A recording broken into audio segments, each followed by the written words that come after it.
तर 78 सीटपैकी 51 नगरसेवक हे भारतीय जनता पार्टीचे होते. अनेक नगरसेवक शेतकरी कामगार पक्षातून भाजपमध्ये आता आलेले आहेत. त्यामुळे भारतीय जनता पार्टीची तशी चांगली स्ट्रॉंग मेजॉरिटी आहे.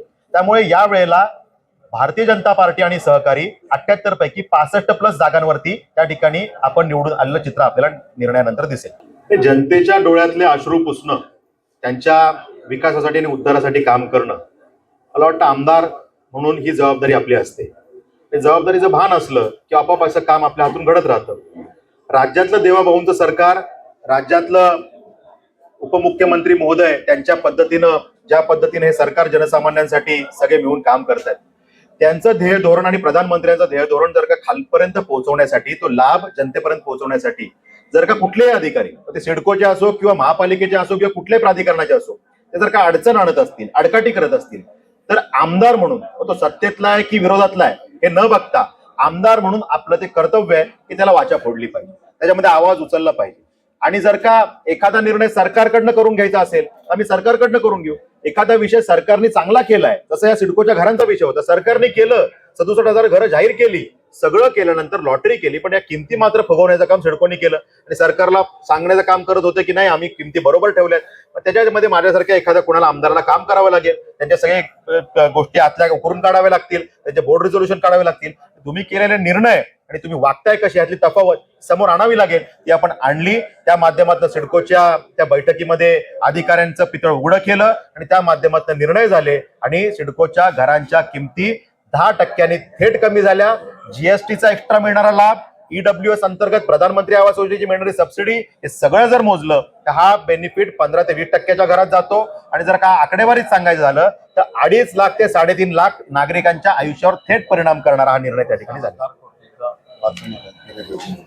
आणि गरीबांना सेंट्रल पार्कच्या त्या ठिकाणी व्हायला पाहिजेत अशा पद्धतीची मागणी असेल किंवा कोस्टल रोड आपल्या खारघरच्या मार्गे खांदा कॉलनी पनवेल पर्यंत यायला पाहिजे आणि पनवेलकरांची ट्रॅफिक समस्या, पनवेल सायन महामार्गावरचा ताण कमी व्हायला पाहिजे हा विषय असेल, मेट्रोचं जाळं तयार करण्याचा विषय असेल किंवा त्या ठिकाणी तळोजामध्ये पार्किंग प्लॉट आणण्याचा विषय असेल, नद्यांचं प्रदूषण कमी करून रिव्हर फ्रंट डेव्हलपमेंट व्हायला पाहिजे हा विषय असेल किंवा ESICच्या धर्तीवरती एखादं कामगार हॉस्पिटल यायला पाहिजे हे विषय असतील, पार्किंगसाठी सिडकोनी प्लॉट द्यायला पाहिजेत, त्या ठिकाणी आम्हाला मटन चिकन मार्केट बंदिस्त असावं, उघड्यावर असू नये यासाठी प्लॉट द्यायला पाहिजेत किंवा इंडोर आउटडोर स्टेडियम चांगले व्हावे, सेंट्रल लायब्ररीच्या धर्तीवर एखादी चांगली लायब्ररी व्हावी अशा पद्धतीची मागणी असेल, या मागण्या आपण त्या ठिकाणी केलेल्या आहेत.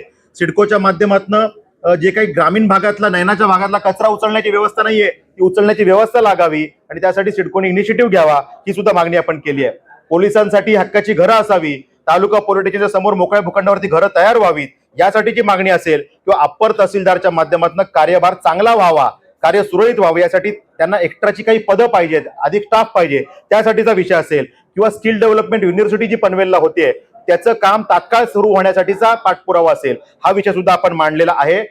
आज वसई विरार अलिबाग कॉरिडॉरमध्ये तात्काळ लोकांना कंपन्सेशन मिळणं सुरू व्हावं हा विषय असेल किंवा पनवेलकरांसाठी एक हक्काचं हॉस्पिटल आणि त्याला मेडिकल कॉलेज हे त्या ठिकाणी व्हावं ही मागणी असेल. अशा विविध विषयांवरती आपण पाठपुरावा त्या ठिकाणी केला. राज्यातल्या 29 महापालिकांमध्ये युतीमध्ये आम्ही सामोरे जावं हा निर्णय राज्यस्तरावर ठरलेला आहे.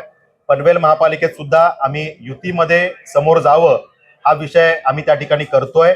त्यामुळे चर्चांना सुरुवात झालेली आहे. मला आशा आहे की या माध्यमातून सकारात्मक पद्धतीने आम्ही पुढे जाऊ आणि युतीमध्ये आम्ही या निवडणुकांमध्ये यश प्राप्त करू. खरं तर 78 सीटपैकी 51 नगरसेवक हे भारतीय जनता पार्टीचे होते.